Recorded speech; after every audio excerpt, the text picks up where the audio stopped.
this episode is going to be a good one. It relates to why you will never sell your business and maybe what we can do to fix that, right? And so today I've got Merin Coutts of Merin Coutts Consulting on with us. She works with Business Value Builder and helping people,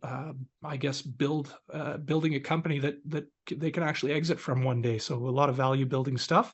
Merin, why don't you talk a little bit about what you do and where you came from and all that?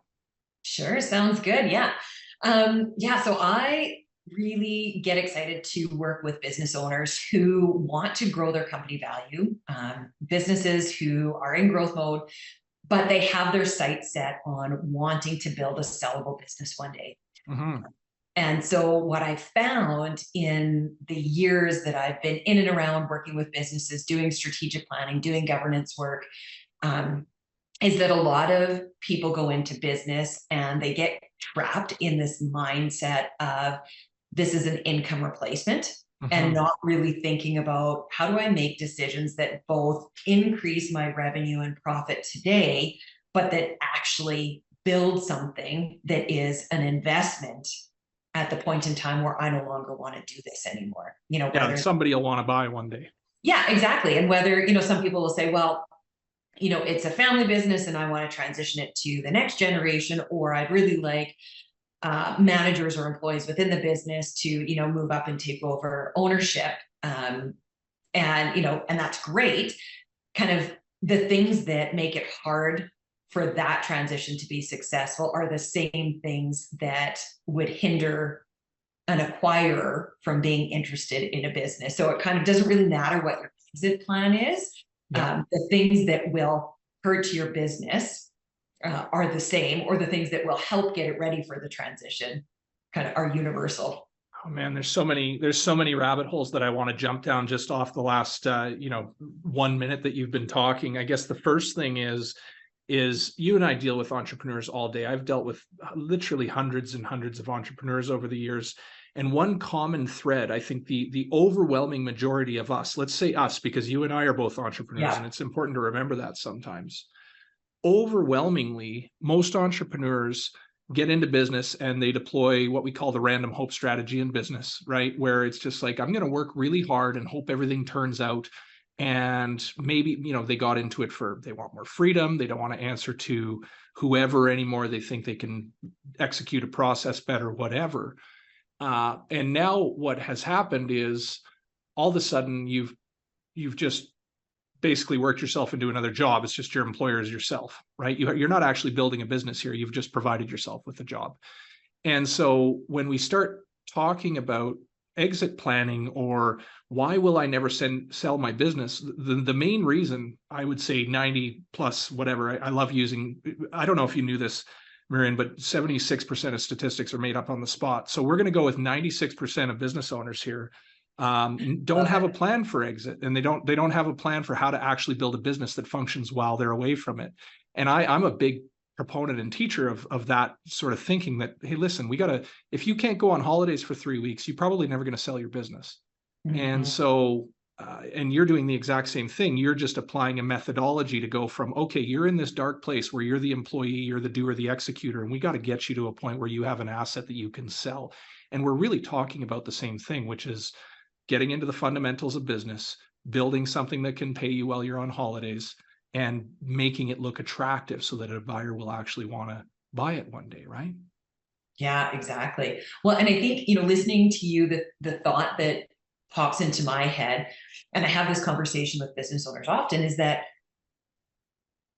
the difference between what most business owners think their company is worth and what it's actually worth are not the same thing. And it's usually not in the favor of the business owner. Yeah. And one of the main reasons is because the owner is involved in every aspect of the business, such that if they were to leave, there's not much value left. Yes. And so to start down that path of, retracting and getting the systems and process and people in place such that the business can run without you takes time. And, the run rate is a good 3 years, both from a practical standpoint of how long is it actually going to take you to get those transitions in place, find the right people, get the right systems, processes in place, get them documented, all of those sorts of things. But also from a valuation standpoint, when you go through a formal valuation, generally it's a 3-year running average of Right. years of your financials that are looked at, right? So Interesting. I never thought of that. yeah, so you need to really be thinking about that in advance, that it's not just a matter of, oh, I want to sell one day, and when I turn, 55, 65, whatever that magic number is, I'm just going to flip the switch, put a for sale sign, and this deal will happen on its own. Yeah. Not to say that that couldn't happen, but if you want to maximize your return for all of your hard work, you really got to plan ahead. Well, yeah, I mean, otherwise you're just out there shopping for a buyer who has a similar sort of knowledge set and wants to run as hard as you've been running the whole time. Like, that's insane. No buyer wants that. That's not, I mean, maybe some buyers want that, but I would say inexperienced buyers might go for that. Yeah. And that's maybe not who you want to sell to. Maybe let's take a second and focus on let's look at the buyer side for a second and talk about what is an attractive business to a buyer. And, can you zero in on that a little bit? Yeah, for sure. So the lens that I use really comes from the value builder system. And so there are 8 drivers of value that acquirers generally look at. And these are the types of things that get adjudicated when your valuation comes together. So of course there's financial performance, but it's not just how well is the company doing, it's how predictable and reliable are your past financial statements, and how predictable are they that, those measures, your revenue, your profits are going to continue into the future, which then kind of leads into the next one, which is recurring revenue. So a lot of businesses operate on a transactional basis, which is great, but there's no assurance that future dollars, future money, future purchases are going to come in.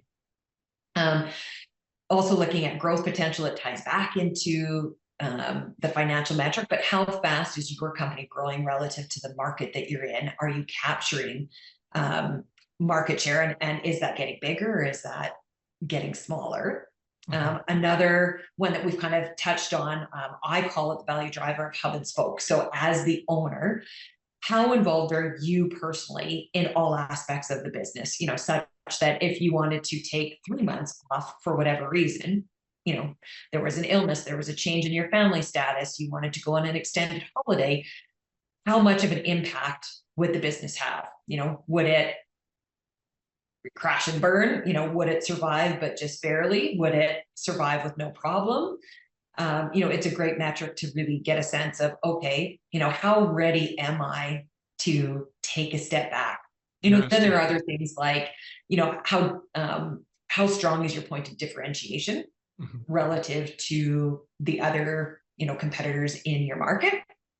Cash flows, money coming in versus money coming out, what does that teeter-totter look like, and what side is it on? And then there's obvious things like customer satisfaction, and employee satisfaction. And another one that kind of rounds things out is, we'll call it Switzerland structure, which is how reliant is your business on any one person, whether that's a supplier, a customer, an employee, and often the owner is that one person that the company couldn't live without. But it could be, if say 50% of your revenues come from one customer, that increases the risk profile, and therefore you're going to have a reduction in terms of your valuation, right?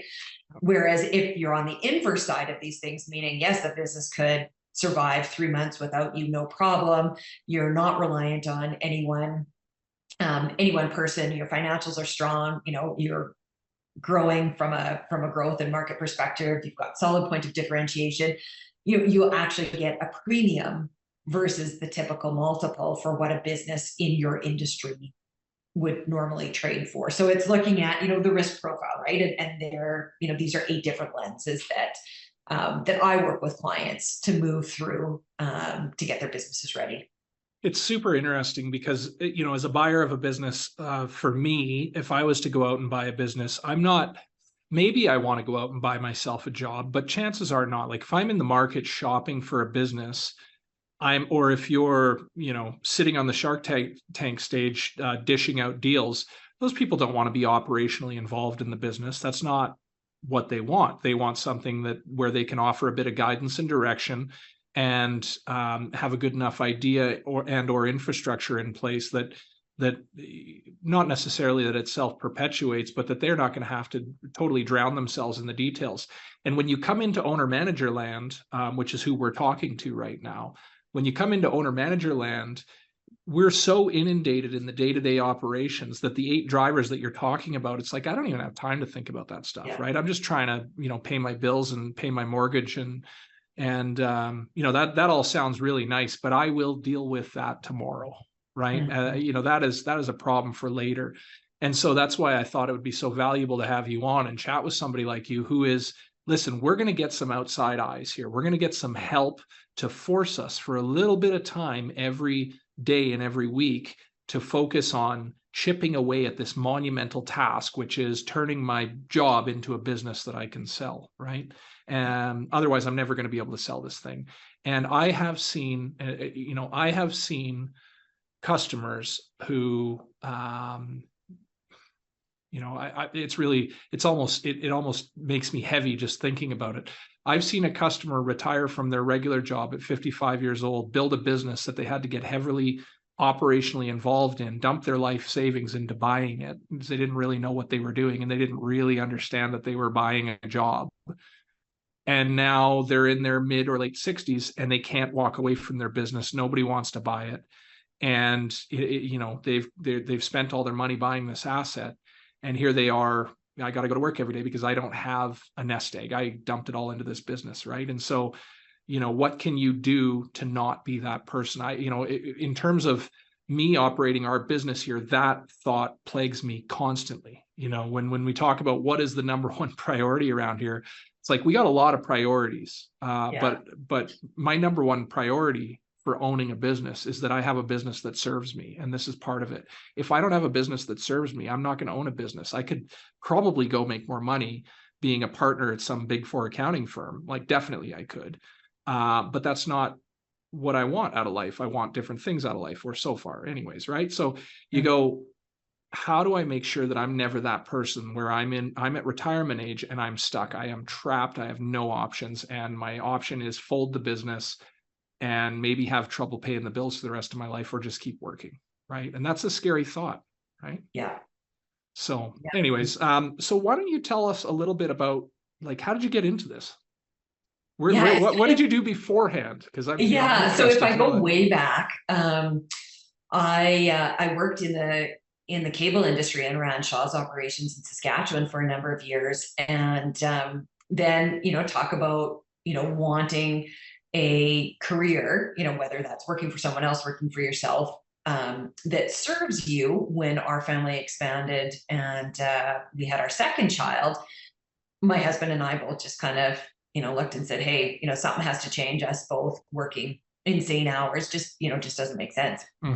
Anyways, fast forward, I kind of fell into consulting, quite honestly, and fun projects just kept finding my way. And I, like many consultants, when you start, you kind of take on anything that you're like, okay, I could do that. That'll be interesting. But what you find, and this is, so typical to so many businesses, that when you're always customizing your offering based on what, any new customer is asking for, you spend so much wasted time building systems.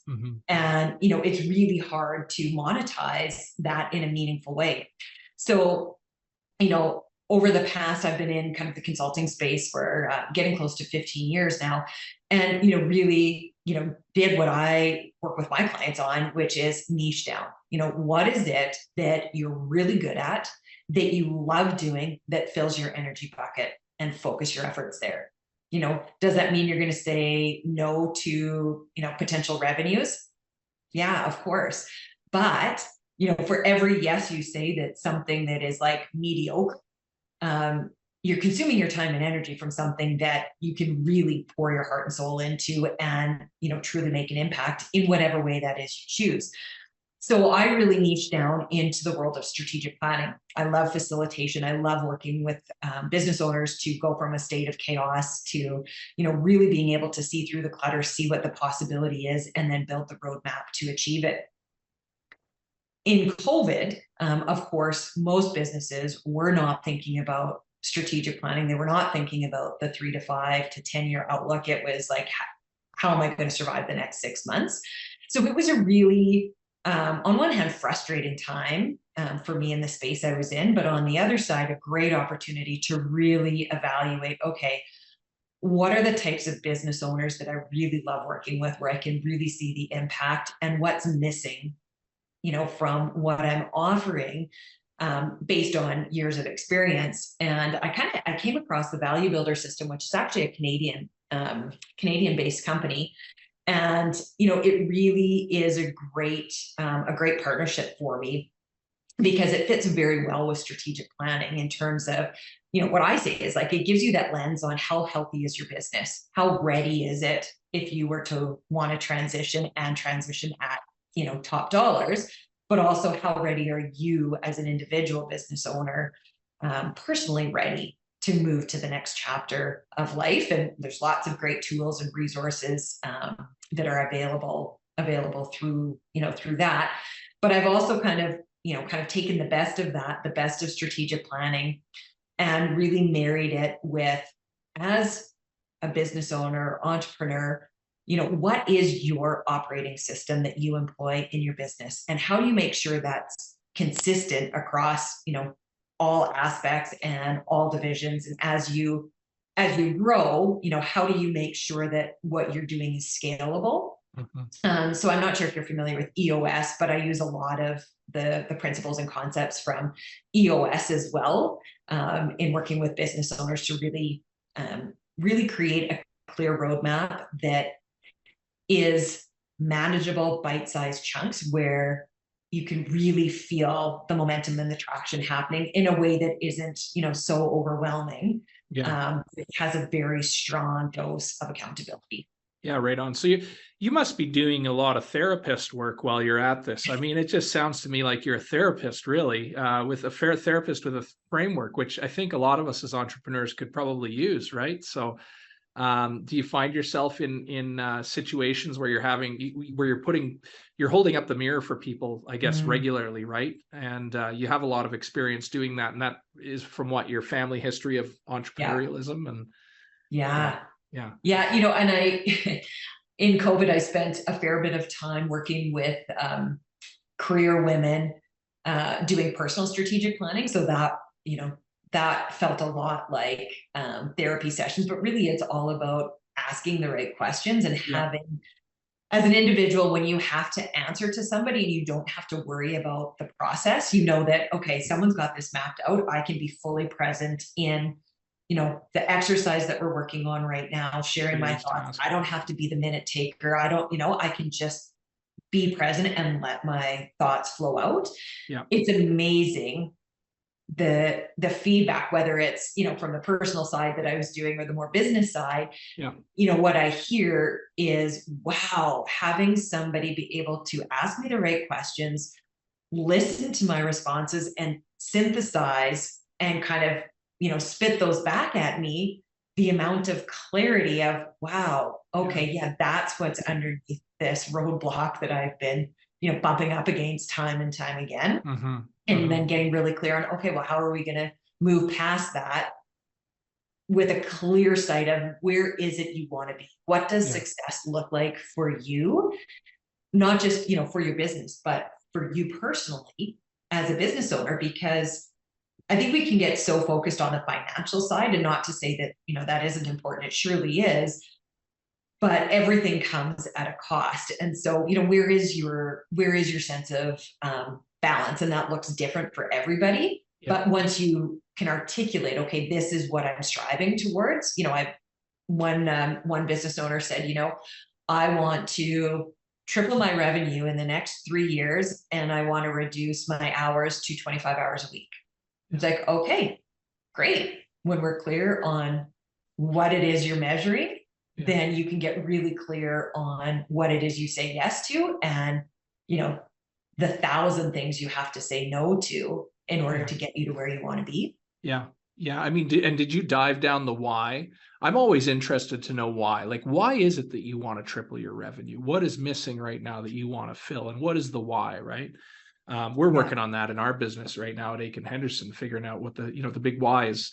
We help entrepreneurs and business leaders build great companies. Well, great. And we're constantly adding new services to try and get people into building great companies. That's a good why, but there's just something bigger, right? Like for me, I've said this many times on this podcast, is my dinner table is a priority for me. I want to make sure that my business life never gets so carried away from me that I start missing dinner with my kids, right? And so breakfast and dinner table, super important to me. And there's certain things that can happen that I need to prevent in order for that to happen as a goal. So yeah, the big, do you do some why work as well? Yeah, definitely. Yeah, I think there's, a lot of businesses get so focused on the big goal, and that's great. And so, in this case with this business owner that I was referencing, it was a revenue multiple and it was a time, a time reduction, right? Oh, time reduction, yeah. Right, 60 hours a week, whatever it was, they were working down to 25. But really, in order to get to that, you need to step back and really get clear on, when you were to articulate the impact you want to have from the work you do, that's the, the vision statement. What does that ideal future look like? And then these other, revenue, hours, profit margins, expansion, whatever it is, those are strategies and high level goals that you're working towards. But in order to take a step back, you also have to really kind of do some of that hard work. Yeah. That really falls into understanding, like, I refer to them as your governing statements, right? Like, what is your mission statement, which is, what is the problem that you're solving? Who are you solving it for? And what are, the key differentiators that you bring forward in that process? Your purpose or your why statement, which is, why are you choosing this mechanism to consume your time and to fulfill those needs? And a lot of people say, oh, because, we want to make money. Well, you could make money in a million different ways. Why do you choose to do it this way? Yeah. What's behind that? And so, like, for you, for example, you said earlier, I could work for one of the big four, be a partner there, but that doesn't fit with my why. Yeah. And what's really important to you, and so it's really connecting, where is it that your ideal future is pointing you to? What is core to you? What is your personal mission and why behind that? And then looking at, how do your both personal and company values, and for most business owners, those generally meld quite closely. For larger companies, they'll have a very distinct set of corporate values, which, if they're not aligned with the senior team, then that shows. But often, then Enron, yeah, exactly, exactly. But for smaller businesses, usually those company values align very closely with the owner's personal values, which is where some magic really takes place, because the culture stems from there, right? In terms of the type of people you hire, the type of people you should fire that, aren't consistent. And, it's really your playbook on how you do things around here. Yeah. And all of those pieces need to fit together, and so when I first start working with a new client, that's step one, right? Is getting clear on that, because everything flows from there. And if that isn't crystal clear and there isn't alignment, there's so many distractions that can consume you, and you can, it's like, go all these different rabbit holes. Yeah, I couldn't agree more with you on that, on getting clear on your why. And you go, I bet you a bunch of listeners just right now are going, you know what, I just got to make some sales here. Like, I don't know about all this why crap. And, this all sounds very fluffy and whatever. I did a podcast episode, actually a couple podcast episodes that are directly related to this conversation. One on your why, it might've been my first one. And another one on why you should get into a recurring revenue model and switch to a subscription model. We talked about that a bit earlier, but love it. Everything gets easier. And I can attest to this. Everything gets easier when you can clearly articulate why your company exists, what it's aiming to do, what its values are. And when I say everything, I mean everything. I'm talking about who your ideal customers are, who you hire for as your marketing person, that's a shout out to the producer who's sitting on silently on this thing right now. How you go to the market to look for people, and the people that you attract to apply for your jobs. Like if you look at our job listings, it's pages and pages of why we're around and what we believe in, right? And we take people through an application process that's lengthy. And if you can't make it all the way through, I mean, that's easy, then we're not looking at you. And so that makes that decision super easy. But everything is geared towards, by the time this person starts, we should have a pretty good idea of who they are and if they're going to fit. And we have had, and by the way, this isn't like, I just figured this out 6 months ago kind of thing. Like this is everybody, this is all a moving target. Okay. So nobody's perfect. And I'm not standing on a pedestal telling everybody I have it figured out, because I don't. But I'm telling you, it's a lot easier than it was 5 years ago. And we've been at this for nearly 10 years. And since we started hiring people, it was really, really hard. And it's gotten way, way easier now that we're focusing in on our why. So I love that, you know, you put a priority on that in your consulting services, just everything gets easier. And it helps keep you focused. I said no to 2 leads that came in via the web today. They described what their issue is. And it's like, no, we don't do that. Sorry. You know, that's simple. And now our team actually is filtering those out before I even see them, saying, I know Clayton's not going to want this because it's not what we do. Right. Yeah. And so, you know, we're turning away. We have an automation almost turning away work that doesn't fit our model so that we can focus in on the people who do. Right. Yeah. It's kind of that whole concept of how do you really leverage your area of genius? Right. And so as individuals, we area have of genius. I love that. Yeah. I love it too. Yeah. You know, we have our own areas, but as organizations, we also need to really think about what is our zone of genius and how do we spend the bulk of our time there, as opposed to getting attracted by the shining lights and, oh, you know, big money for this potential client or this opportunity, this project, because the amount of distraction that brings, you know, it actually is a major stumbling block to sustainable growth, you know, because so then getting back to this whole, you know, what I call the foundational pieces, right, of your vision, mission, values, and your why. You know, from there, as your company grows and scales, having everybody really understand that allows you to, you know, if you think of the analogy of, you know, rowing a boat, if everybody's rowing in the same direction, you're going to get there a lot faster, you know. But if everybody has a different interpretation of what the direction is, you know, you're this way, then you're that way, and you're back and forth, and it's really painful. Well, and you want to know how I think about it is, if everybody's aligned and they understand what our values are, they can make more decisions that I don't have to. Okay. The less decisions that I as a leader have to make around here for the functioning of this business, the more I can detach from its operations. And so if we bring this down to a practical level where we've got an owner operator, and we've got some clients that were started out as owner operators. They were the solopreneur, and they joined a 3 to 5 club where they picked up a leadership coach. I wouldn't call you a leadership coach. I'd call you something different than that, value building coach. You know, somebody who's, I don't know if you consider yourself to be a leadership coach, but there's a big element of leadership in all this stuff. Yeah. And leaders make less decisions. They just do. If your path to salvation as a business owner is making less decisions in your business, so how can you get that in a systematic way that you can rely on and not constantly be stressing over? This is how, right? And then, so that's your big why stuff. And then we talk about building in the processes and building out the business, attending to the fundamentals of business, so that you can rely on that you've done a good job, you've built a good business. I can go on holiday for 3 weeks. And if we keep doing these few things, one day I'm going to be able to sell it, right? And so if I come to you in a headspace of, I know something's wrong and I can't quite figure out what it is, but I know something's wrong. I'm running too hard. I want to sell this one day. I'm never going to be able to sell it nobody's going to want to buy this thing at the current rate, but I have a good business here. And so I'm going to go talk to Merin, and what is, you know, take me through what I'm going to experience when I reach out to you and you say, yep, you're ready.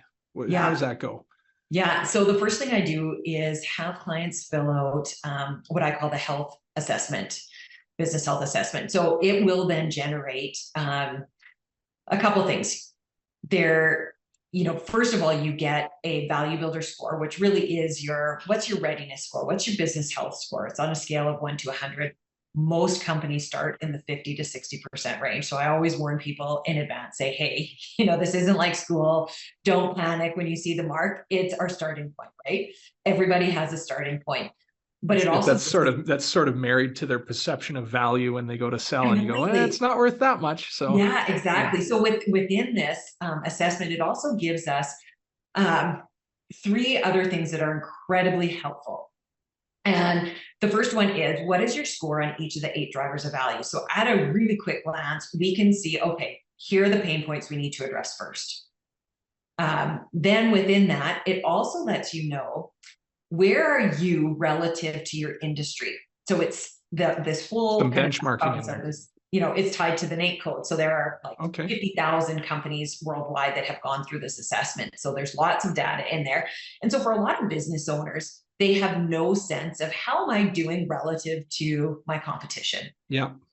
And so even, that saying, okay, well, I might be at an 80%. And so I'm happy with that. But you know what? My competition's at 90%, or the inverse, right? Really insightful information. And so the third piece that comes with this is an estimate of value. So for businesses that, are really thinking, okay, I might have a runway of 5 years, till I want to sell my business. Or a lot of the businesses that I work with, it's longer than that. It's like 10 years, maybe 15.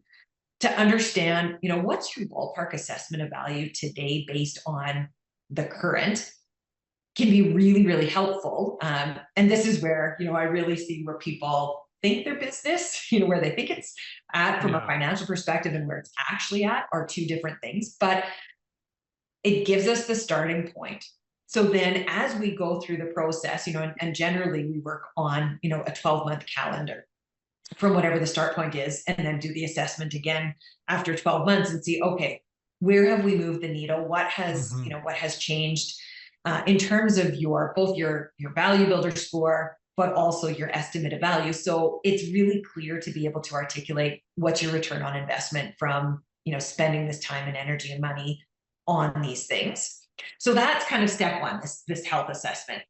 From there, then we have a conversation and really map out and, dive into, okay, what's behind some of these scores, and what are some of the big obstacles that you're facing? And from there, it's like, okay, so here's the plan that I am proposing based on, looking at the next 12 months, where we focus our energies based on what I've heard the business owners say is really important to them. What are the key things that are getting in the way?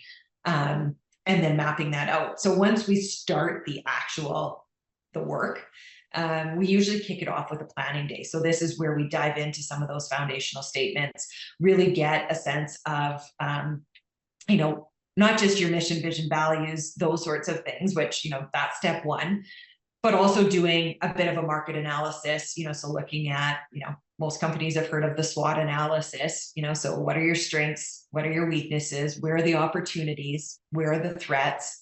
And then really also looking at, from there, really getting clear on what are the priorities that holistically over the course of 12 months, we need to see and we need to make some changes on.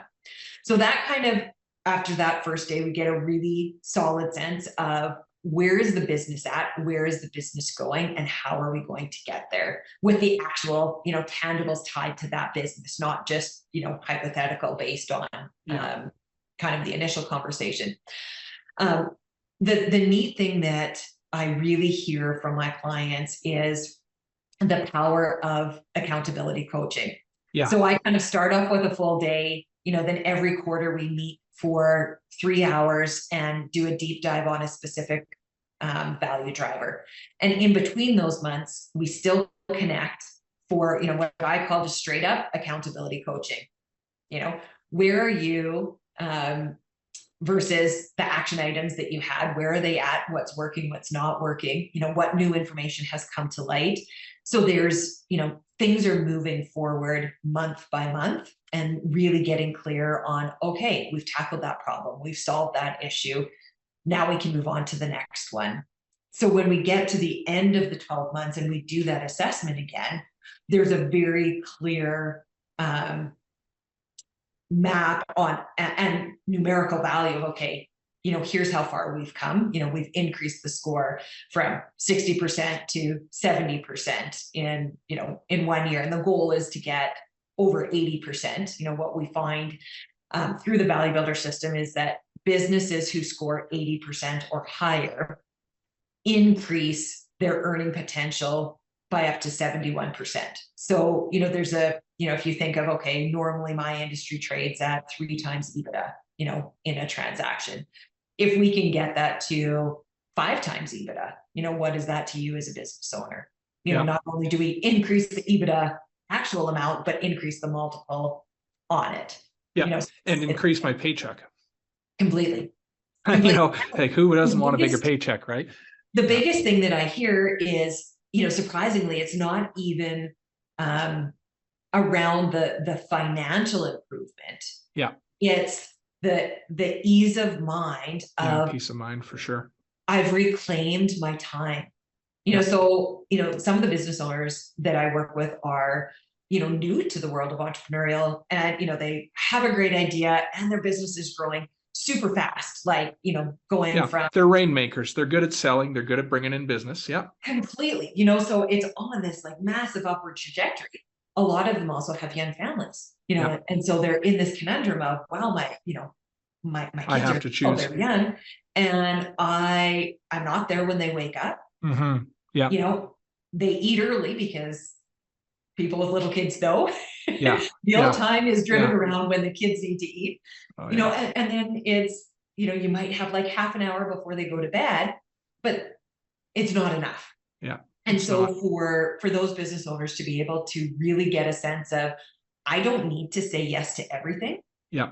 I need to say yes to the right things.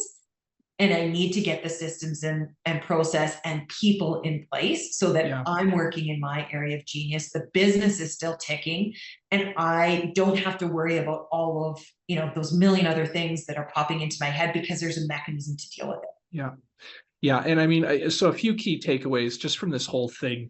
One is, generally speaking, I think if you want to have a successful business that you're going to sell one day, you're going to have to get into people. And if you're not into people, you're going to have to get into people. You're going to have to hire a team. And so if you just want to be a solopreneur for the rest of your life, unless you're building a tech platform or some piece of IP, like you're probably not, this isn't for you. The other thing is, and feel free to call me out if I'm wrong, but the other thing is there are fundamentals in business, and the people who are rock stars at business, the Richard Bransons, and there are anomalies. Like there's people who are just amazingly built for growing business, but there's this whole segment of people who are really good at business that aren't just like naturally born into it, and it doesn't come natural to them. They have to apply a lot of intention and strategy to it. And that intention and strategy it's written down. It is a fact. It's not a question mark. It's not, something that we have to just all figure out on our own. We don't. There's tools out there like you and like me, and there's tools out there that can help you accelerate this growth and get this done a lot faster. Because just because you're good at building back scratchers, and you go into business and you go, holy crap, having a business is completely different than carving back scratchers, which I'm really good at. Business is a whole other thing. Well, there's fundamentals in business, and you can be taught those, and you can have somebody who guides you through what the fundamentals are. And when you talk about the 8 value drivers that you deploy, those are just business fundamentals that every successful business owner deploys. Don't get me wrong. There's like some legacy we're in Alberta, oil patch business owners who've just been cash rich their whole lives, but chances are their back office is in shambles. The government's knocking for taxes. They have ignored the fundamentals, but the bank's always been full. It's possible to be in that situation, but that's a really uncomfortable situation for most people, and you don't have to be there. The fundamentals are the same for business across the board, and you can learn them. You just have to set some intention to deploying them rather than constantly being the operator. Yeah, I would say the other thing with that too is how do you build different habits within yourself as the business owner, but also as you add each incremental person, right? You have to be so much more intentional so that things are done in a consistent way. You have process, you have communication mechanisms, you have tracking mechanisms. And you're right, there are tons of great tools out there.